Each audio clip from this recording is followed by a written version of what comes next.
What's up, everybody? Welcome into another episode of Profit Picks. If you are new, we always start this show by being transparent. Yesterday was a good day for me. Overall, 3-2 day. Overall, my 4% was the Lions, 3% was South Florida, and NBA, I did go 1-2. So those were 2%. So overall, profitable day for me yesterday. Vino, good to be back with you again here. How was yesterday for you? How you doing today? Doing good today, Skee. Big weekend up ahead. Yesterday was the third profitable day in a row for me. 2-1, encompassing all sports. The good were Cal State Northridge and College Hoop. Had a team total there that got over pretty easily. You and I, we could have parlayed our thoughts on the Thursday night football game last night because I had Dallas team total over 24.5, which got up to 30. So that was a winner. The bad was NBA. I got involved in that Philadelphia Golden State game, and you know how that goes. If finals 99-98, there's a good chance I didn't win. Yeah, I get you.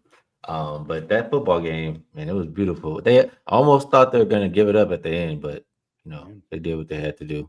All right, let's get to it. A lot of games on the slate. Don't necessarily have enough time to talk about all of them, so we're gonna talk about maybe some of the ones that stand out to us, and we will start at the top of the card.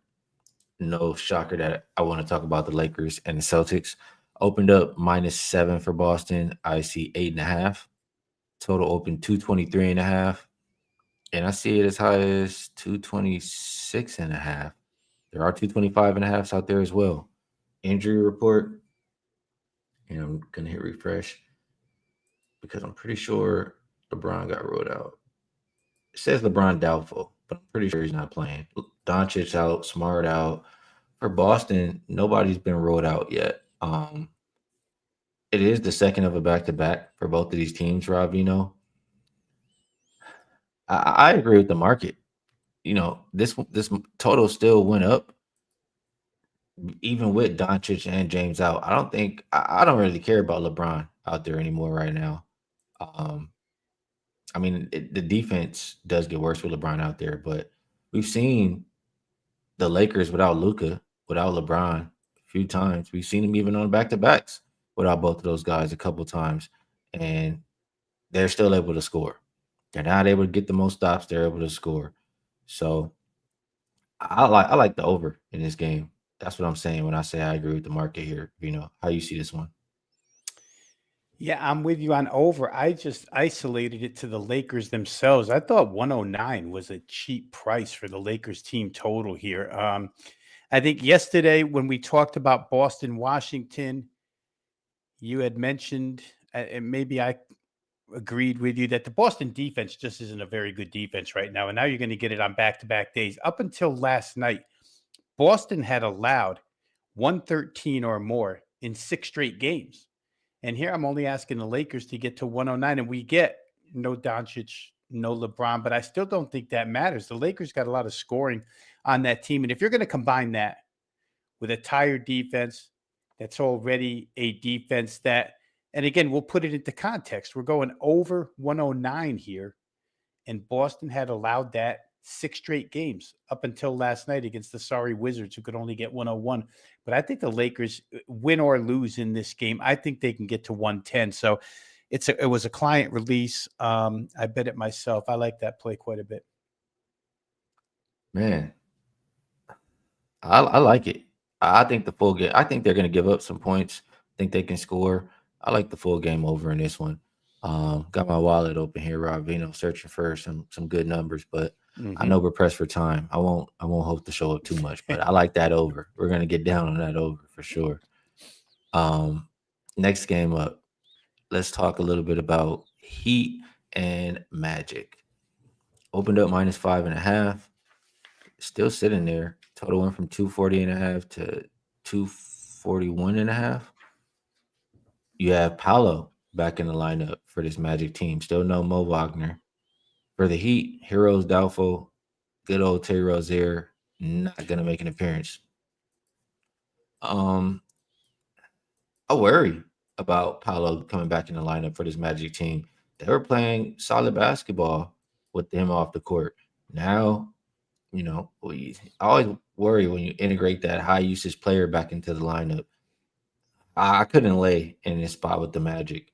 Um, yeah, this is a tough one. Maybe I agree with the total going up. I know Miami wants to play with pace. I know they can play regardless if Hero's in or not. They've been doing it all year long. And Paolo should bring some more points, if anything. Maybe over here, Rob. What do you think? Yeah, I'm with you there. And to the point of Tyler Hero being absent, when I look at Miami, and I've looked at them a lot this season from a totals perspective, as long as they have one of those guys, already a special type of Oh, man. and it could be and Orlando probably gets a little bit of edge on the glass here too against Miami. Almost everybody does because Miami's just small and fast. But I thought it would get over. I think my original point was even without Hero, as long as they have Hero or Powell, I'm good with them scoring points. They'll have Norman Powell tonight, I believe. So even if Tyler Hero doesn't play, which it doesn't look like he will, I still think they'll be able to, they'll push pace. And it's interesting, Skee, I think for the first, I don't know, first 15, 16 games, whatever, when Orlando was playing really, really fast and we were wondering, do you really want to continue doing it? And then as recently as, within a week ago, I read that they still want to play fast. It brings me to a high pace game here. Orlando's not going to change that type of philosophy. They want to go. Miami's going to push pace. They've done it against everybody. Orlando's not old men in walkers with tennis balls, but they can get up and down and score too. Desmond Bain's been really, really good as of late fitting into this team. So I think over Miami, the baseline for Miami totals nowadays is 240 anyway. We don't see too much under 240 when they're involved. I think they probably get there tonight. It's a huge game inside that division too. I think maybe one game separates the two of them from first place. Yeah, it is a big game in that regard. Mario says Heat have slowed down their pace. Casey, not a fan of points in this game. We shall see how it shakes out. Let's move over to Hornets and Raptors. And my bad here. Got to get over to this one. Opened up -8 for Toronto, and it's come down. I see 7.5 pretty much everywhere. Total open 233.5. Looks like 228.5. Injuries for Charlotte. LaMelo is probable. Kalkbrenner, Trey Mann, Brandon Miller, all questionable. No Colin Sexton, no Connaughton. For Toronto, Abaji and RJ Barrett are out. Jakob Pertl is back in the lineup after missing yesterday. And we'll see if they roll anybody else out throughout the day. It is, like I said, second of a back-to-back for this Raptors team. Fifth game in 7 nights, all that good stuff. They did lose to the Hornets last time they played, so revenge game for them. And the Hornets, they have covered both meetings so far this season.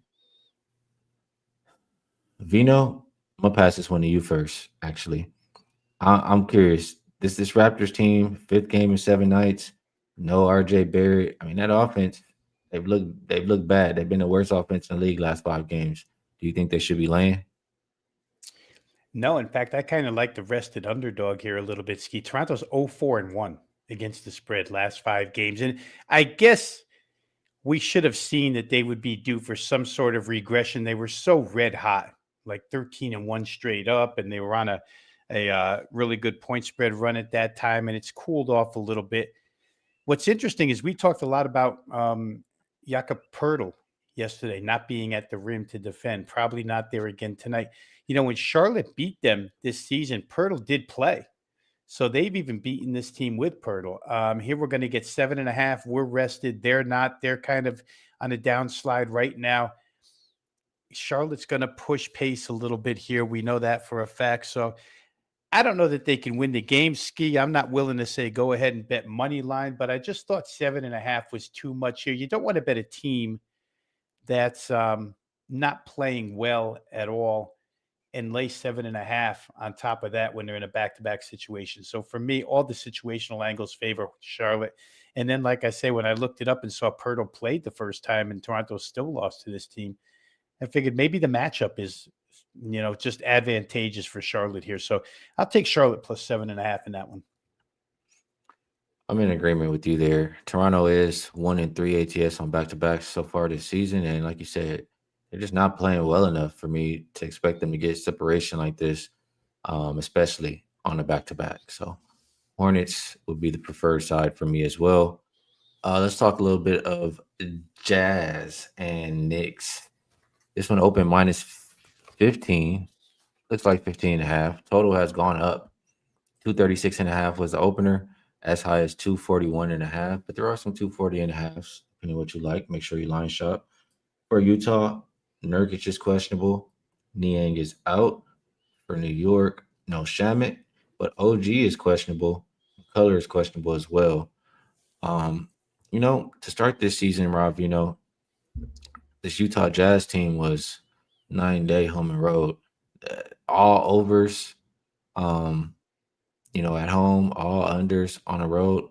I mean, that's changed a little bit lately, and it's just probably, yes, I think they play up tempo. They're top 5 in pace last 5 games, but the defense has just been terrible. Bottom 5 defensive rated team in that same span. Um, so they've gone over in 4 straight road games because of that.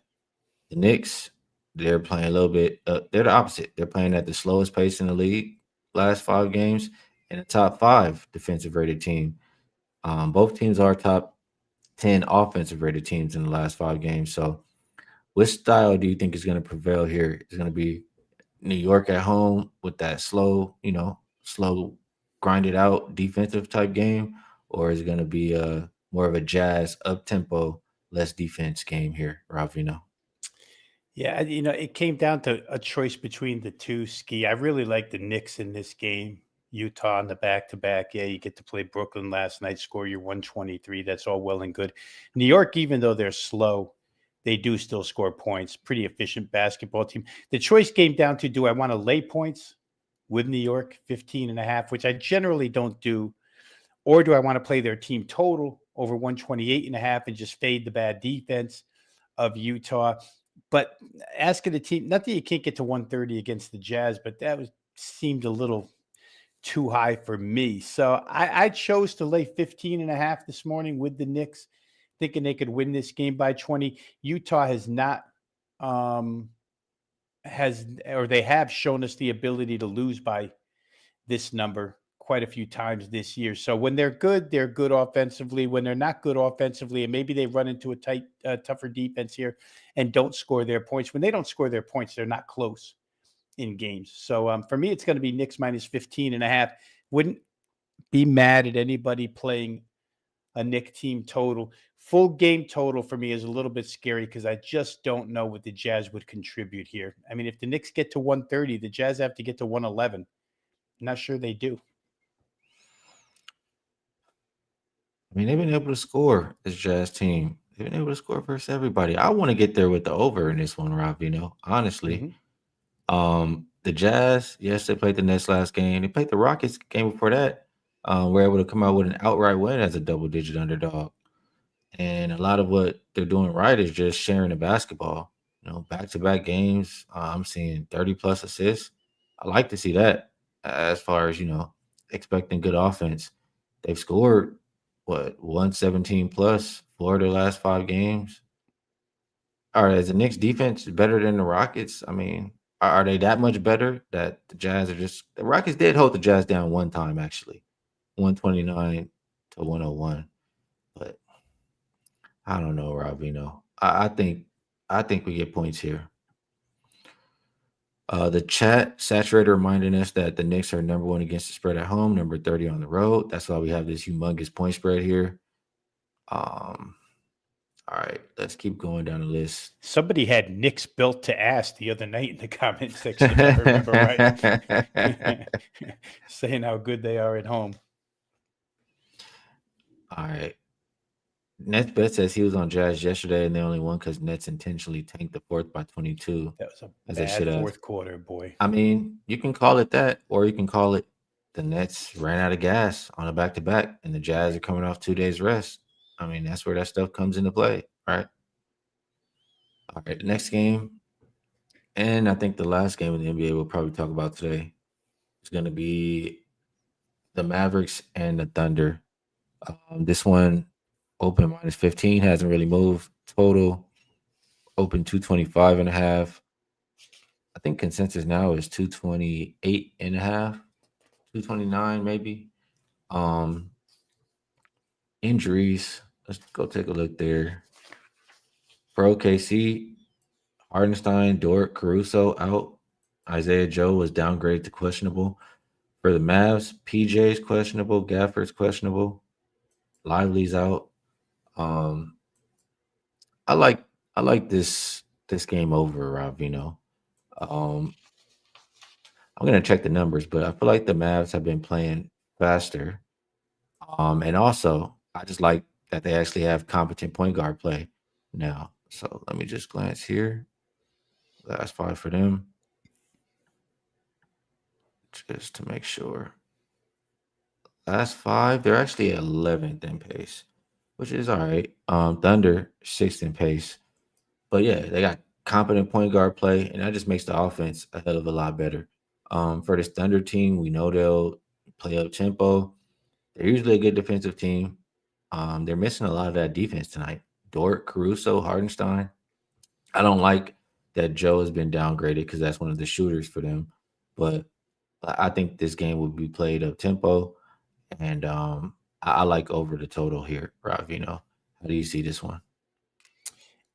Ski, I would comp it to the game that OKC played the other night, and I got involved in with OKC team total over against Golden State, right? Golden State was missing some pieces. Oklahoma State was missing that same defensive trio. No Hartenstein, no Dort, no Caruso. And it doesn't really matter offensively to them, but it does matter defensively because the Warriors without Steph still scored 112 on them the other day. And OKC put up 124. Dallas, to me, I know you said Gafford is only questionable, but no Lively, potentially no Gafford, only AD really means little rim protection for Dallas in stretches of this game. OKC likes to attack the rim. One of the Nembhards, the famous Nembhard guard family, doing the job now for Dallas at the point, and they've scored their last four games. I think I saw 119, 130, Mm-hmm. enough to get this one over. And that's half the reason why you'd like to play over here is that the number is just appealing. 229 is not a large number this season for teams to climb over. So to me, I compared it to the Golden State game the other day that Oklahoma City played. That game got to 236. I think Dallas is very much in the same boat as Golden State is as far as offense and defense are concerned with the lineup Dallas will throw out there. So I can see it getting to 230 here. It's Oklahoma City's. It was only a 2-game road swing, and then they went home. So I don't know that we're going to hold that against them. And they score on everybody anyway. So for me, I'd be with you here over 229, 229, and no, not even a half. Just playing 229. I would play it over. We're in agreement on that, and yeah. Uh, D Hugh saying, let's not act like the Mavs didn't find the spark. He likes them plus the points. Can't argue it. I don't like to bet against OKC anymore right now. But they definitely have found a spark and have been playing well enough to cover 15 and a half points. Can't deny that. All right. Let's see, Ravino. I mean, I don't think we're gonna get to too much, but there's one game. Actually, no, that's Monday. We can talk about that on Monday. Yes, NFL just do. not really appealing to me this week. I don't know. Do you think this is a good week? Like, is it appealing to you at all? I found a couple, but I will admit, Ski, that I didn't dig real deep as of yet. The two, I'll just go out there and give you the two that I found that I think I'll end up playing here real quick. I'm going to play the Commanders. I think with Jaden Daniels back And what the Commanders showed me against the Broncos in that Monday night game is that they haven't quit on the season. They're going nowhere, but they played hard against Denver, forced that game to overtime. They go for the 2-point conversion to try to win the game, but it ends up 27-26. Denver's defense, for all its accolades, was pretty much sliced up by Marcus Mariota and that quick passing game of Washington. It was a really good game plan that they had. Minnesota's offense is just an entire mess. You see Justin Jefferson slamming his helmet because not any of their three quarterbacks can get him the ball. To me, they're the opposite of what I saw in Washington Monday night. Washington still wants to play. They'll get their starting quarterback back. It makes a difference. Minnesota offensively looks like they're just done with what's been going on there. So I like that side. If I push down the card a little bit, I had a check mark next to the Cincinnati Buffalo over game, but I don't think that would surprise anybody. I've been fading Cincinnati's defense all season long, and now with Joe Burrow back and Buffalo having the defensive problems they've had this year, I think that game just gets into a little bit of a score fest. You need something in the vicinity of 31-24 to get yourself there in that game. I think those two can do it. And in an underdog, maybe you'll like it, maybe you won't. I'm not so sure. But Houston with more than a field goal against Kansas City, I kind of like the underdog here. Houston's defense is so good. And Kansas City's offense, as much as I thought it was going to take off and be really, really good once everybody was healthy, it hasn't done that. Houston was here last year for the playoff game and played KC really tough. Kansas City grinded out a victory in that game. But I see CJ Stroud and the offense getting better each and every week. I know the pass protection was an absolute horror show early on for Houston, but it seems like they're making more plays in the passing game right now. I think they can stay within a field goal of Kansas City. KC just not exactly separating from teams the way I thought they would be at this point. The only other game I'll mention, Green Bay and Chicago, that stands out to me. Chicago has won 5 games in a row, and they are plus 6.5. In general, when I think about those teams, like, I wasn't a believer in anything Chicago has been doing, and then they beat the Eagles, and I'm like, are they Chicago good? Or, like, I don't know. But this point spread is telling me that I shouldn't believe. I was right to not believe everything I was seeing, and that they're going to get blown out in this game. So I'm gonna try to find reasons to back the Packers. I also want to try to find reasons to fade the Bucks, but like Rob Veno said earlier, I'm a little slow to get into NFL this week, so I need to do some more research. On that note, we'll move it on over. Or before we do this best bet, actually, let's see if we could toss some of this stuff up here. We do have Weekend Warrior, right? So Saturday, Sunday, and Monday Night Football, college football, NFL, all releases, including 5%, you can get for $49. If you want to take a look at the hardwood, you can get a full court all access pass, 3 days of college basketball and NBA for only $49. And if you want to go longer, you can get $500 off a 1 year pass. Comes out to just $125 a month. And if you were to go get Rob Veno for a year, you can come back with a 25% bonus coupon, and you can use that on something for myself. So with that said, Veno, I will also ask you if there's anything else you'd like to promote. And if you have a best bet for the show, we'd love to hear it. If you don't, it's all good. I think you got promotions covered pretty good for the weekend, Skee. So, guys, if you want to take a shot, selection package is up and available. One more time, I will say this: NFL. I believe I'm number 2 among Wager Talk handicappers. It's been a great NFL season, up over 40 units for the year. So, again, wagertalk.com for all those specials. Skee, I've made 3 bets, and I have a choice here to make which one I want to leave as the best bet here. I like them all, but I'll go right back to the top of the card. I just thought the Lakers team total was priced too low at 109, considering the way the Boston defense has been playing and considering the fact that Boston's on back-to-back nights here. So for me, LA, this game may turn out to be all offense on both sides, kind of the way Lakers Toronto was. I could see that happening again. So give me Lakers over 109 as best bet for the show. And you know what? We've done well when we do, kind of a double up. So I'm going to, you know, I said I was opening up my wallet earlier. Let's do it. 225.5 is the best number I see. I think it's an offensive game as well. Might not even be the fastest pace, but I think there's a lot of buckets to be had. Not so much defense from either side in this game. Over 225.5, Lakers and Celtics will be my best bet for the show. And also, Rob said he's number 2 in the NFL. I am number 2 in college basketball so far, 15-5 to start the year. So we'll try to keep that going. And I will have a good play for tomorrow. If you know, you know. Maybe more than one good play, but if you know, you know. All right. Vino, always appreciate you taking the time to come break these games down with me. Everybody in the chat, we appreciate you pulling up. Hit the like button for us. It helps us out. If you want to subscribe so you know when we're live, that's good too. And just enjoy your weekend. We'll catch you guys again on Monday.